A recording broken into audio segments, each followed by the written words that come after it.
राम राम भाई लोगों। बात राजस्थान की, इसकी आन की, इसकी शान की और इसकी मान की। वो राजस्थान जिसके बारे में कर्नल जेम्स टॉड ने अपनी पुस्तक एनाल्स एंड एंटिक्विटीज जो 1829 में प्रकाशित हुई थी, उसमें उन्होंने लिखा था कि धोरा घाटी ताल रो आटी लो इतिहास, गांव गांव थर्मोपोली, घर घर लुरिनास। अर्थात राजस्थान का इतिहास वीरता, शौर्य और स्वामी भक्ति की एक प्रकार से मिसाल रहा है। एक ऐसा आदर्श जो विश्व इतिहास में अनुकरणीय है और अभिप्रेरित है। विद्यार्थियों, राजस्थान के इतिहास के गौरव बिंदुओं के अध्ययन की श्रृंखला में मैं आज आपसे बात करूंगा बल्लूजी चापावत के बारे में। राठौड़ राजपूतों की एक प्रमुख शाखा चापावत और चापावत शाखा की बल्लूजी चापावत। विद्यार्थियों, इतिहास में मान बिंदुओं और गौरव बिंदुओं के विकास की परंपरा में बल्लूजी चापावत का नाम हमेशा स्वर्णिम अक्षरों के साथ लिखा जाएगा। मारवाड़ के हर्षोलाव गांव से संबंध रखने वाले बल्लूजी चापावत, जिनके बारे में ये कहा जाता है कि यदि वीरता और स्वामी भक्ति का कोई आदर्श किसी से सीखना है तो वो है बल्लूजी चापावत। वो बल्लूजी चापावत जिनके बारे में जनमानस में अनुश्रुति फैली हुई है, जनमानस के दिलो दिमाग में ये बात कूट कूट कर भरी हुई है कि बल्लूजी चापावत वो योद्धा थे जिन्होंने स्वामी भक्ति की बेहतरीन परंपरा और मिसाल कायम की। और उनके बारे में कहा जाता है कि उन्होंने 2 बार, एक बार नहीं बल्कि 2 बार वीर गति प्राप्त की और उनका 3 बार अंतिम संस्कार हुआ। साथियों, सुनने में ये बात बड़ी आश्चर्यजनक लगती है कि एक व्यक्ति का 3 बार दाह संस्कार कैसे हो सकता है। लेकिन जब बात आस्था की हो, जब बात विश्वास की हो, जब बात एक ऐसे व्यक्ति की हो जिसकी वीरता और स्वामी भक्ति जनमानस के दिलो दिमाग में कूट कूट कर भरी हुई है, तो वहां पर तर्क नहीं ढूंढा जाता है, वहां पर बात आती है आस्था और विश्वास की। तो आइए मैं आपसे बात करता हूं बल्लूजी चापावत के बारे में। बल्लूजी चापावत वो नागौर के राव अमर सिंह की सेवा में थे। जब नागौर के राव अमर सिंह को जोधपुर की राज्य गद्दी से वंचित करके नागौर की रियासत दी गई, तो वे नाराज होकर जोधपुर छोड़कर नागौर आ गए और उनके साथ आने वाले सरदारों में प्रमुख नाम बल्लूजी चापावत का था। बल्लूजी चापावत ने अमर सिंह जी को कहा कि मैं हमेशा आपकी मदद करूंगा, जब भी आपको संकट होगा मैं कंधे से कंधा मिलाकर आपके साथ रहूंगा और लड़ूंगा।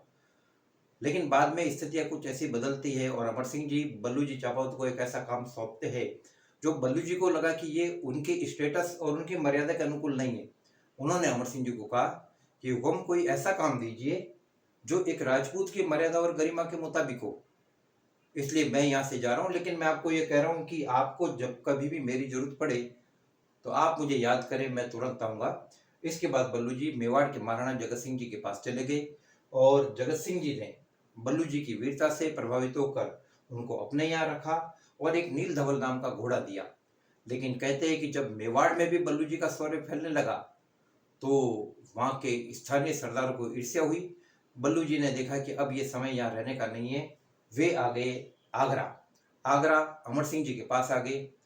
वहाँ पर हम ऐतिहासिक घटनाक्रम को टटोलते तो हम ये देखते हैं कि अमर सिंह जी ने तकरार और लड़ाई बढ़ जाने के कारण मुगल सिपहसालार सरावत खान की हत्या कर दी और इसके बदले में अमर सिंह जी को आगरा के किले में कुछ धोखे के द्वारा अमर सिंह जी के साले अर्जुन गौड़ की मदद ली गई और धोखे के द्वारा अमर सिंह जी की हत्या कर दी गई।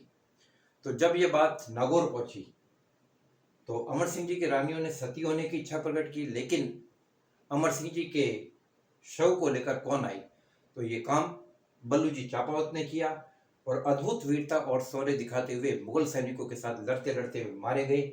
लेकिन उन्होंने अमर सिंह जी के शव को सुरक्षित नागौर पहुंचा दिया। तो विद्यार्थियों, इतिहास के जानकार लोगों, यह बात थी बल्लूजी चापावत की वीरता के प्रथम अवसर की बात और उनके प्रथम अंतिम संस्कार की बात। आज भी यमुना नदी के किनारे आगरा में बल्लूजी चापावत की छतरी बनी हुई है।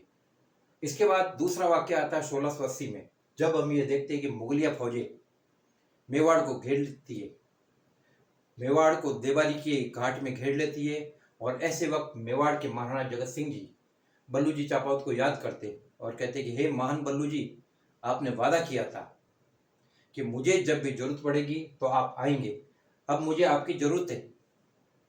तो एक बार तो मेवाड़ के सैनिकों को यकीन ही नहीं हुआ कि वो व्यक्ति जो वीर गति को प्राप्त हो चुके हैं, जिनका अंतिम संस्कार हो चुका है, वो कैसे वापस आ सकते हैं। लेकिन अचानक मेवाड़ी सैनिकों में कोलाहल मच गया और उन्होंने देखा कि बल्लू जी चापावत उसी घोड़े पर सवार होकर आ रहे हैं जो राज सिंह जी ने उनको दिया था।